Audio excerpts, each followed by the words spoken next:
Good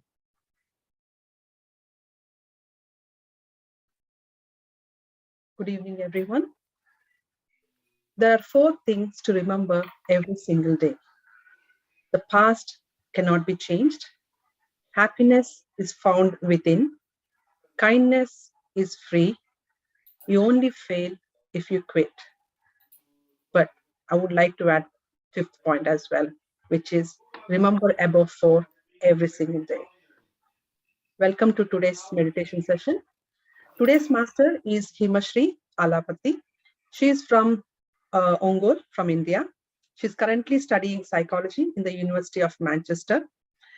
Himasri is passionate about human behavior and mental health. She has been a meditator for more than 10 years. She's been practicing meditation daily and experiences the benefits manifestation in her life. And she has also started teaching this meditation to her friends in the university through a project called Breath. I know 5 breathing techniques to practice every day, which are deep breaths, Vagini, Shitali, Basrika, and alternative breathing. So hope today Himasri can throw some light on this breath. And right, over to you, Himasri Master. Thank you so much, Lakshmi ma'am, for that wonderful introduction. I first of all like to start off by thanking Padma ma'am and the whole team for giving me this opportunity to come here and share my experience with meditation. So before we start, I just want to say thank you so much for everyone, especially, and everyone who's here. We'll start with a couple of minutes of meditation, and then I will share my experience. I will share some meditation music now. So Himasri Master will do 30 minutes meditation, yes, and 15 minutes rest. Yes, ma'am. Yes, I will share my music now. Yeah. Masters. So those who are new to meditation, sorry, ma'am, please go ahead. I was just telling those who are comfortable, they can turn their videos on, cameras on. So those who are new to meditation, today we are going to be practicing Anapanasati meditation. So Ana means in breath, Apana means out breath, and Sati means to be with. So today we are going to practice being with our in breath and out breath. So for this meditation, we have to take the posture, any posture that is comfortable. So keep your back straight as much as possible, but don't stress yourself. Keep it in a relaxed, comfortable position with your hands together and fingers interlocked and your feet crossed. If anyone's wearing glasses, please remove them and set them aside. And slowly, gently close your eyes.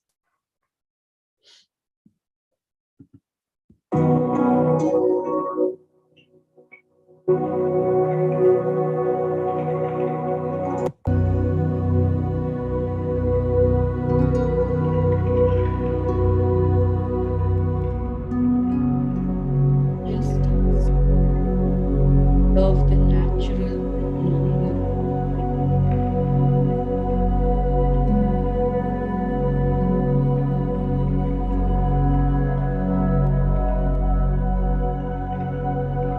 In this meditation, we are going to concentrate on our breathing. So today, close your eyes and relax your body.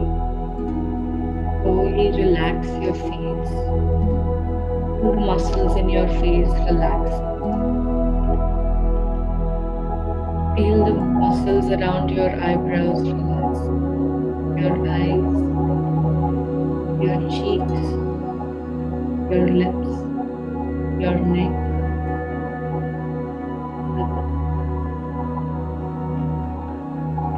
Relax your arms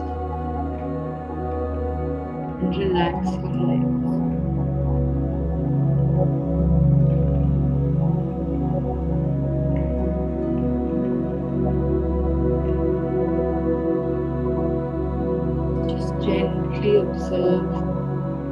natural breathing.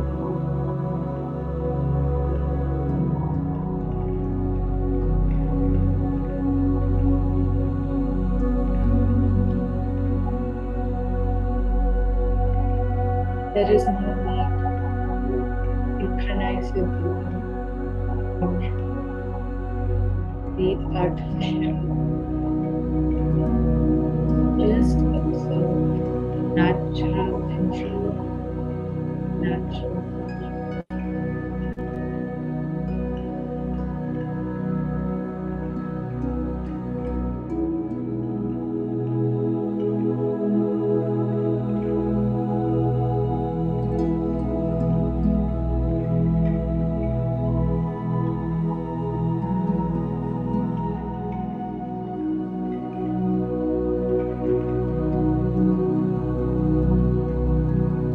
And as we begin this meditation, let us all give our silent gratitude to our Guruji, Brahmarshi Pitamaha Patriji, for teaching us this meditation.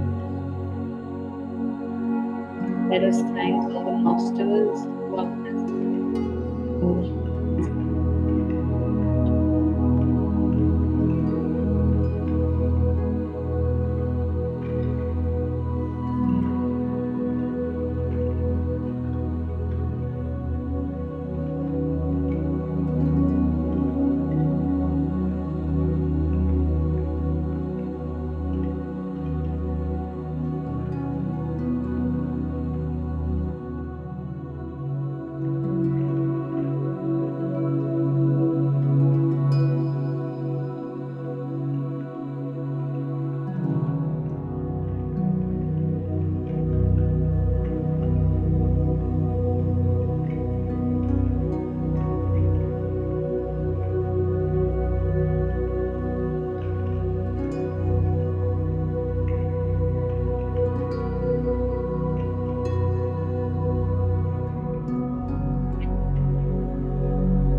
Please continue meditating, masters.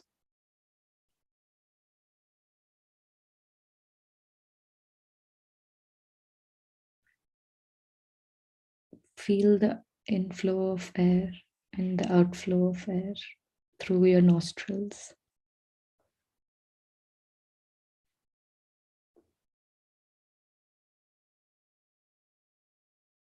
Do not chase behind the thoughts. Just gently observe the thoughts as they come and go.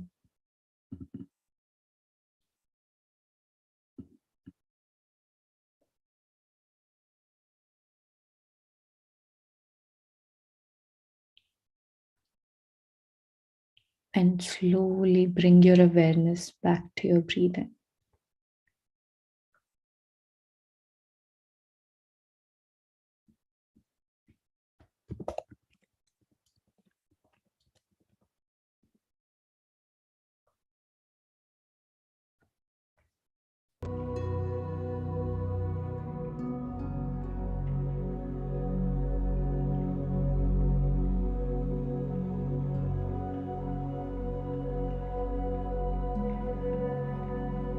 Feel an abundance of energy from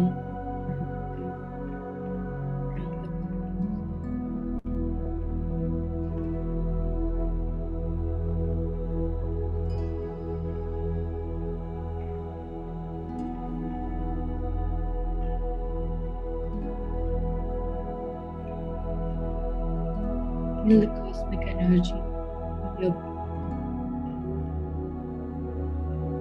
crown.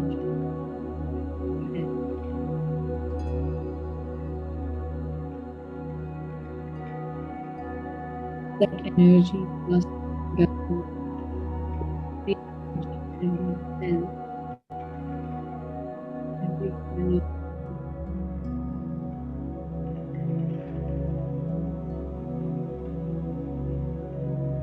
Feel your body bouncing with happiness as it receives this cosmic energy.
Slowly and clear the breath.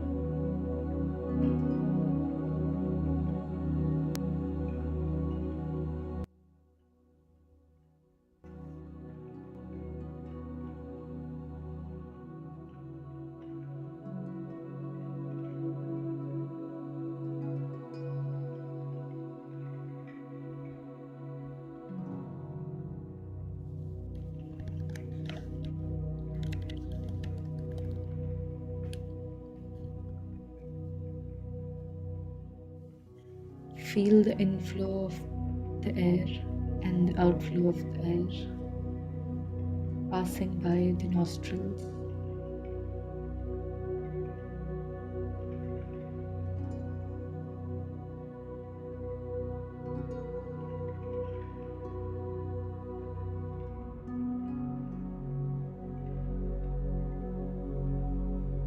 As we slip deeper into the meditation,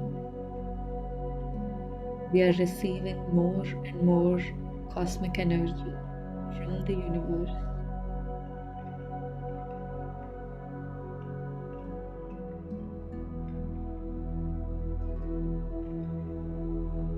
Feel the energy entering your body from the top of your head.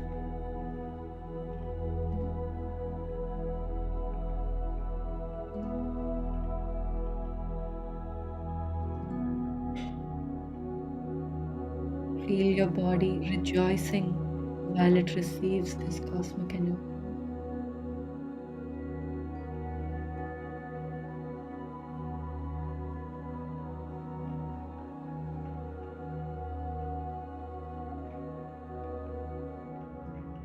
We are filled with abundance of energy and gratitude, my dear friend.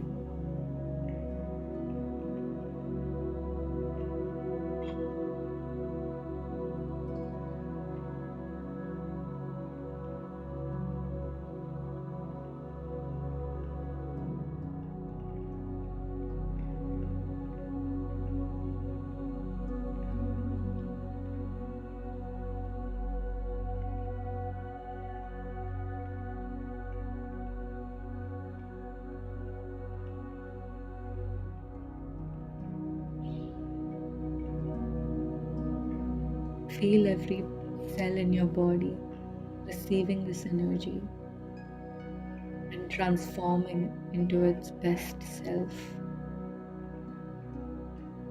Feel yourself transforming to the best.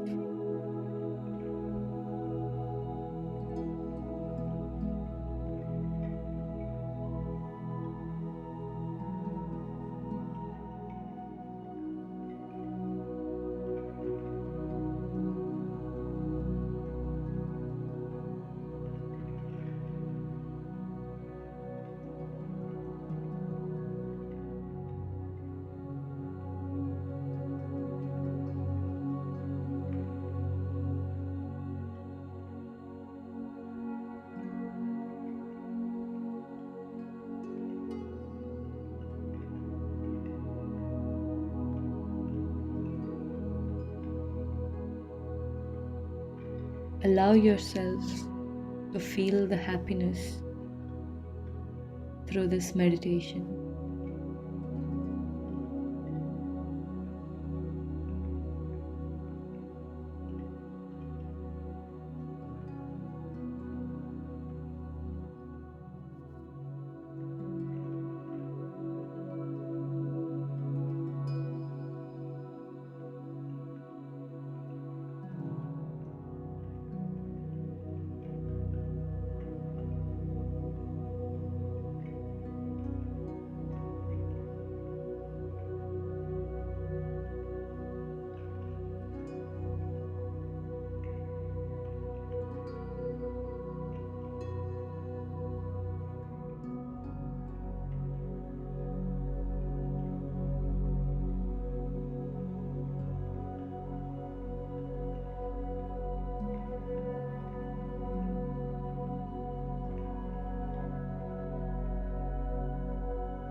Last few minutes, my dear friend, let us be with our breath.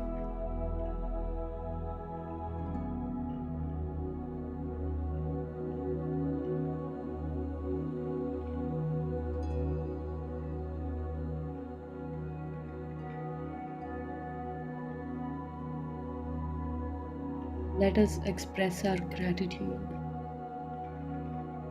to ourselves for allowing ourselves to experience this meditation. Let us express our gratitude to our Guru, Atriji Sir, for teaching us this meditation.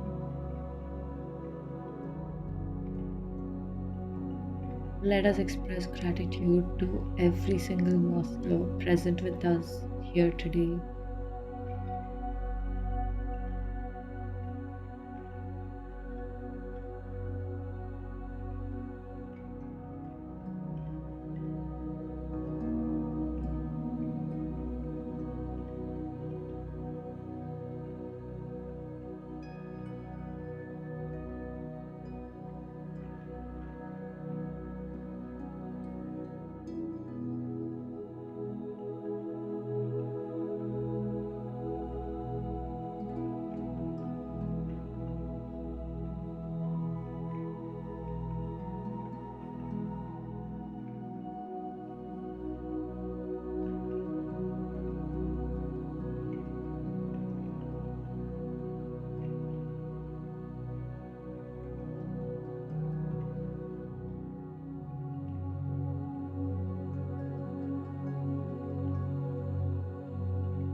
Whenever you're ready, bring your awareness back to your body and slowly release your palms and place them on your eyes for 5 seconds. 5, 4, 3, 2. You may slowly open your eyes, masters.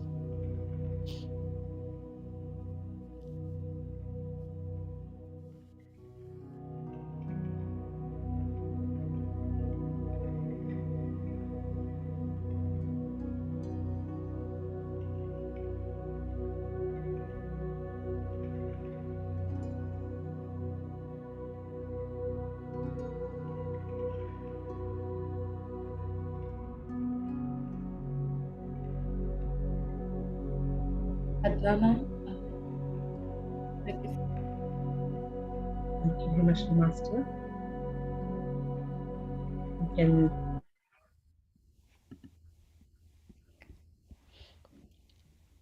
thank you everyone for joining us in this meditation. Hope it was relaxing. So today I want to talk about my experience with meditation. It has been a great journey for me, especially. It has been full of leaps and bounds from not believing in meditation at all to completely believing in meditation and teaching others myself. It has been a wonderful and very rewarding journey for me. Initially, I started meditating when I was 9 or 10 years old because my parents used to force me to. And I never realized the importance of meditation and how much it has helped me until I stopped after a certain age. And that's when I realized when I was meditating, it was so calm and so peaceful for me. And then when I did not meditate, my whole life was confusing and I had this brain fog which I could not get rid of. And that's when I realized meditation is extremely important in every aspect of my life. And it has played a very key instrumental role in keeping me happy and making sure my entire life went by smoothly. And that is why I encourage all of my friends, all of the students, whoever I meet, to meditate as much as possible. Initially, I had a lot of misconceptions that I only need meditation when I'm going through something. Used to meditate only when I have exams, or when I have a submission, or if I have to play, or if I have to uh, present something in front of the class. I used to meditate only for certain events, and I used to think that is all I needed. I don't need to continue practicing every day, because I only need special energy, this extra energy when I have to do extra activities. I don't need it for every day. And I could not be more wrong. Um, as time went by, I realized that practicing meditation every day is like keeping that energy in store and not having to run behind that energy when you need that extra activities. And as I was meditating, I realized that it not just helps you do the extra activities, but also helps you be mindful in every single aspect of your life.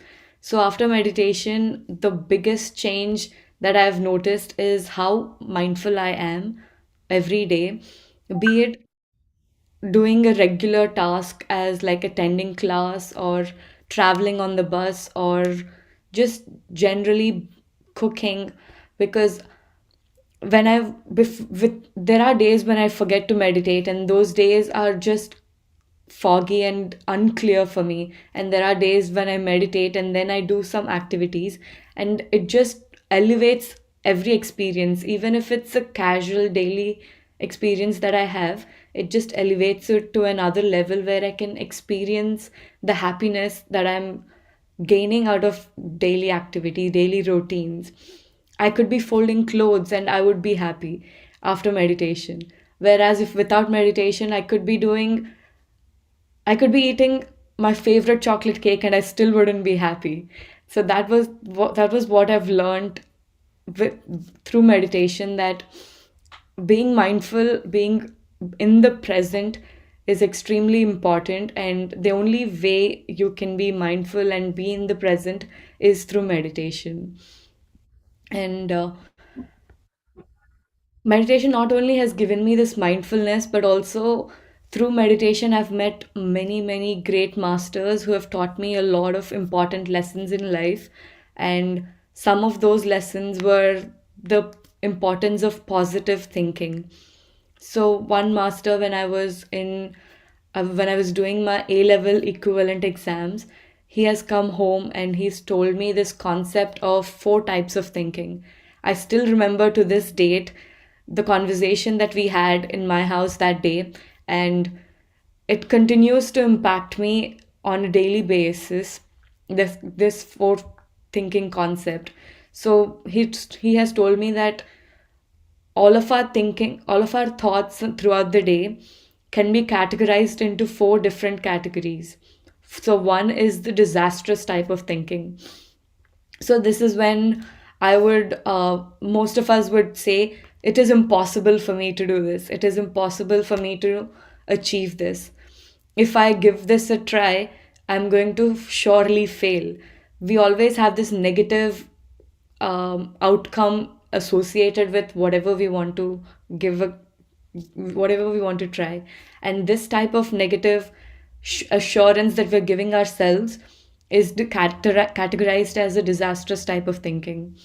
And then there's the third type of thinking, that is the negative thinking. This is when we are on the edge and we're telling ourselves that I will give this a try, but it could go either ways. It could go completely well, and I could, get the score that I wanted, for example, or I could achieve what I wanted, or I might not. So we are always on the fence, and we're always saying there is a chance it might happen, there is a chance it might not. So we always take one step ahead and two steps back.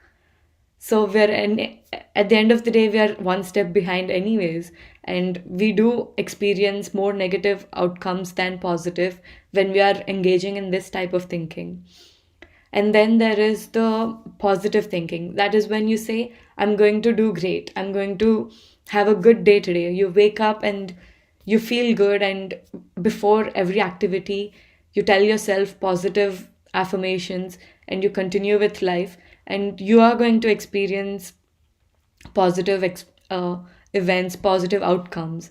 And then is the miraculous thinking. That is when you go over and beyond positivity, and you tell yourself you're going to be the best at what you do. So he has given me this example, especially before exams. He would tell me that if you are a student that generally gets a 70% grade, aim for a 95%, because the only difference that you have from your grade to what you want to achieve is a 25% difference. And he's completely changed my perspective towards achieving great excellence. He's helped me understand that getting a 95% is not me jumping from 0 to 95. Rather, I've already reached to a 70 or a 75 already. So it's only a few steps more that I have to take to reach that excellent stage. So that is what I think is really important for everyone to realize, that every step that we take is important. Every small step every day we take, every 1% improvement that we have every day will get us much closer to our ideal state. And just because it sounds like a big number doesn't mean it's not achievable. So as once we start engaging ourselves in this miraculous thinking pattern, it is extremely possible, and it's very easy to manifest what we want in our lives. And the other concept that I've learned is the art of manifestation. I used to think that manifestation is just about having this miraculous thought and having this miraculous attitude towards life, and then everything that you want will be yours.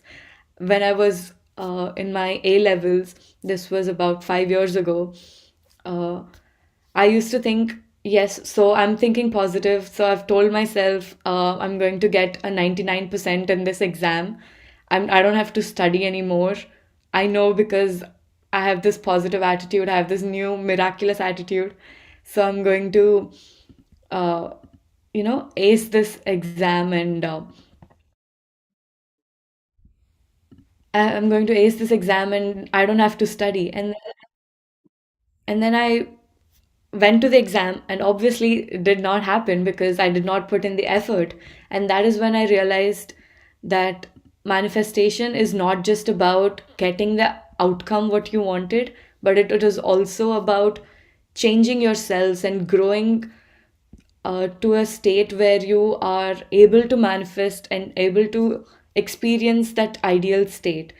So after this failed experiment of mine, I gave up on manifestation, and I told myself this is just a lie that people are telling me so that I can think positive. Maybe there is a little bit of benefit, but manifestation doesn't work. And then I gave this manifestation another try after a couple of years, when I told myself, okay, this time I'm going to have positive, miraculous thinking, and also put in the effort that needs to be done. So this time, instead of asking for the grade that I wanted, I started manifesting um, the person I needed to be in order to get the grade that I wanted. So I was asking nature, God, whoever you believe in. I believe in nature. That is why I was asking nature. So I was asking nature to make me into the person who is capable of getting a 95% grade in her exams. I wanted to be the student who is regular to her studies, who wouldn't leave her work to the last minute, who would continuously be curious, be happy with engaging in the material, and always have that enthusiasm towards learning. And I've noticed that the one subject that I wanted to manifest in, I did extremely well. And the other subjects that I did not even pay attention to, they were just as normal, like however it used to be before. And that's when I realized manifestation goes with is not just miraculous thinking, but it is also being ready to accept the change as well. So you could ask for $1 million, but if you don't know what you're going to do with that money, or if you don't know what you need to do in order to reach that state, or if you're not accepting of that state of being that rich, it's not going to happen. So that is what I've realized in my little experience with manifestation, that manifestation is not just about positive thinking or miraculous thinking. It is about choosing to be that person. It is being accepting of the changes that need to be that you need to go through in order to achieve the goals that you want to achieve. So I think it's time now. Ma'am, Lakshmi ma'am, should I go ahead, or? You can carry on. Yeah, it's very interesting, your wisdom sharing. It's very important. The point here about manifesting is, it's not the destination which is more important, it's the journey to the destination which is important. You can manifest to the destination, but if you don't enjoy, if you don't have how to reach it, if you don't know how to reach it, there's no point manifesting it. So such a very, very good example. Yeah, if you have any two more experiences, you're more than welcome to share, Himasri. Thank you, ma'am. Like you said, it's extremely important to actually enjoy the happiness and enjoy the process of reaching to your state, as much as enjoying the end product as well. So, and another thing that I've uh, learned over the years is that uh, before, I used to be really confused about how this manifestation works. I thought it used to be it is some pseudoscience that is in play, that is way beyond my understanding. It is beyond my capabilities to explain in terms of science. I thought this was beyond science, for like manifestation is beyond science. And as and over the years, when I was listening to a lot of YouTube videos of great masters explaining manifestation, I've realized that manifestation is nothing but you attracting your destiny, your future, your curating your life in a way that is that you want, in a way. So I've realized that it is nothing but quantum science. So just a little small explanation that I've understood over the years is that we we are more energy than matter. So each cell has uh, a small electron, very small particles, but majority of the cell within our body is made up of energy. It is made up of uh, these bonds that hold the atoms together. And that, so when we see that our whole body is made up of these atoms, of these cells, that's when we realize that our whole body is majority energy. It's 99% energy and just 1% matter. So, and as we know that energy has a certain frequency and a certain vibration to it. So with meditation, with positive thinking, with manifestation techniques, what we're essentially trying to do is increase that vibration, increase that frequency to a certain extent where you're in line with the positive outcomes that you want. So there was this example that I always tell myself, that when your phone's on vibration mode, it vibrates, and then eventually, if you put it at the end of the table, it falls off. So even your phone has a certain vibration for a certain energy. So it is only natural for us as humans to have that kind of positive, that kind of vibration and energy associated with us. So when we increase our vibrations to be in tune with the events that we want in our life, that is the events that we attract. Say, for example, I wanted to manifest a really good grade in my A levels. And that good grade is associated with a certain vibration and certain frequency in terms of events and in terms of quantum theory. So, what I had to do was increase my frequency, increase my vibration to the same extent as that, so I could attract that event into my life. So, that is why it is extremely important to keep your feelings, emotions, thoughts, and uh, vibrations around you positive and clear and full of happiness, so that what you attract is also in tune with it.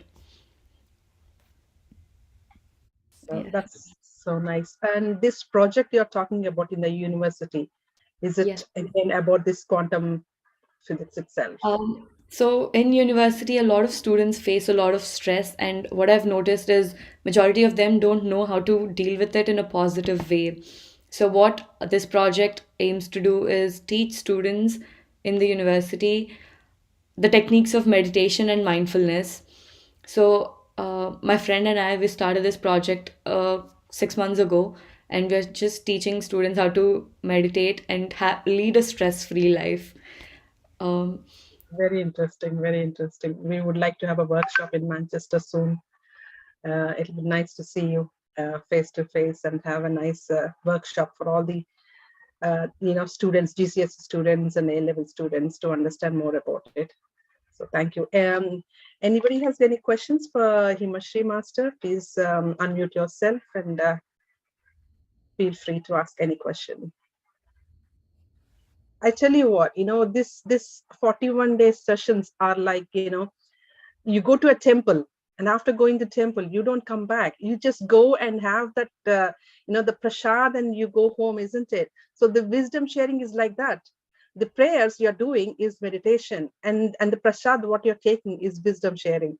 So I would request all the masters to stay and listen to the wisdom sharings. I know we are having this on YouTube live, but still listening, while you're here really gives a very good flavor to your meditation, whatever you're doing. So yes, anybody have any question, please? Hello, Himasri. This is Madhavi. Just one second. Yeah, we're getting a resound from your. Sorry. Is it okay now? Yes, it's fine, Madhi. Yeah. Hi, Himasri. It was a lovely meditation and experience. Manifestation wisdom is a very good explanation. So, will you recommend any book about the manifestation?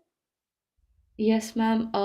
So I'm reading this book called You Are the Placebo. That is also focuses on manifestation and how you can heal yourself using manifestation and positive thinking. And there are many books like Mind to Matter and The Secret. The Secret is especially good for understanding the techniques of manifestation. That is the first book that I've read, which got me uh, thinking about this manifestation in the first place. Thank you very much. You started very engaged. So, we are feel jealous. We look at you. Why we didn't start at that engaged?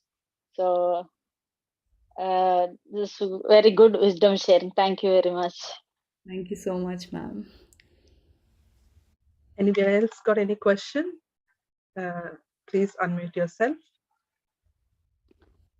Hi, young master. It's just really good wisdom sharing. Really, really pleased to hear you.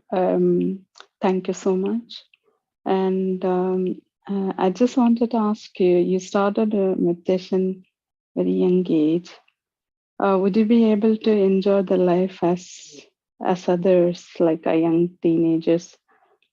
Would you be able to enjoy the going out, holidays, and hanging with friends, things like that?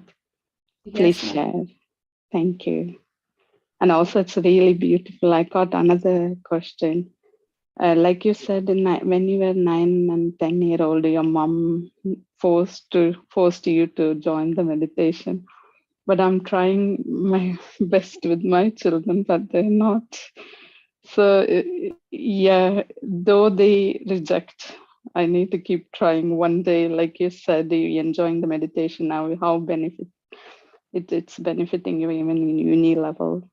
It's really nice to hear your story. It's really giving me the motivation to do something good for my children and family as well. Thank you so much. Thank you. Thank you so much, ma'am. As a like 9 or 10 year old, I was the only one in my class who would meditate, and none of my friends would even understand what that is. They have never heard of it. So I was very shy to tell them that I used to meditate. I used to feel inferior, and looking back, it was very wrong thinking that I had, and I feel ashamed to even have thought of it that way, because this meditation was a beautiful thing that has happened to me in my life, and it took me a lot of time to realize that. And finally, I'm really happy that I did realize it, and I'm not ashamed to tell people that I meditate, I'm spiritual, and this is what I believe in. And to reach that stage, it took me a lot of years, and because of that, I did not teach my friends also all of these techniques. Um, Even when I knew about these techniques for a very long time. And in terms of how I have fun as a student or as a teenager, nothing has changed. The only thing that has changed is the 15 minutes before I fall asleep. Instead of lying down directly on the bed, I sit on my bed, I meditate for 15 minutes, and then slowly just slip down and fall asleep on the bed. So, in terms of how much fun I have or how I manage my time, absolutely nothing has changed because of meditation. In fact, meditation has helped me study much better. So I used to meditate right before exams. So because I was a procrastinator, I used to leave all of my work for the end moment. So I used to have 10 chapters to finish in 10 hours. So what I used to do was I used to meditate for 10 minutes and then study for 30 minutes, leave everything, meditate for a 10 minutes again, and then study for 30 minutes again. So what I used to do is use that 10 minutes of energy to sustain through this next half an hour. And I've noticed that I can study way better.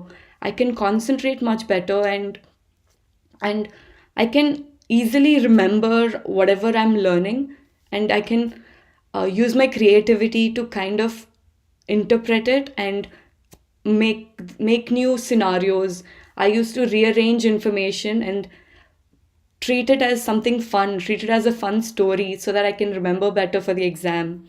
Then, in fact, meditation has helped me so much that I used to do meditation before exams very religiously. Before exams, you would find me meditating and studying. There is no third option, also. And I think that was the one thing my mother used to tell me, like meditate and then study. And every student will be absolutely able to tell the difference. So you can ask your kids to try this method. They can meditate and then study for one exam. For another exam, they can just study like they always do, and they will be able to see it in their grades. They'll be able to realize it on their own that, okay, there is something to this, there is some positive benefits to this meditation technique. So they will only be curious, they will only give it a try. And I think the only thing that will work is constantly reminding them to meditate, because that is what I have grown up with. Every week, every day, we used to have different meditation masters in the house who would pass on their wisdom to me. And over the years, I've learned to accept it. I've learned to imbibe it into my daily life, and I'm much better off because of it. That's Yeah, very nice. thank you. Thank you very much, Himasri. Himasri Master is also our technical support. She helps us a lot when we have to go live on YouTube and all those things. So in that way, we are very thankful to have Himasri in our team. So if you don't have any questions, we can wrap up. Anybody have any last question or anything to ask? Thank you very much for coming on today's session, Himasri Master. Thank you very much. So everyone, see you all again tomorrow. Until then, Shubhratri. Thank you so much, everyone. Thank you.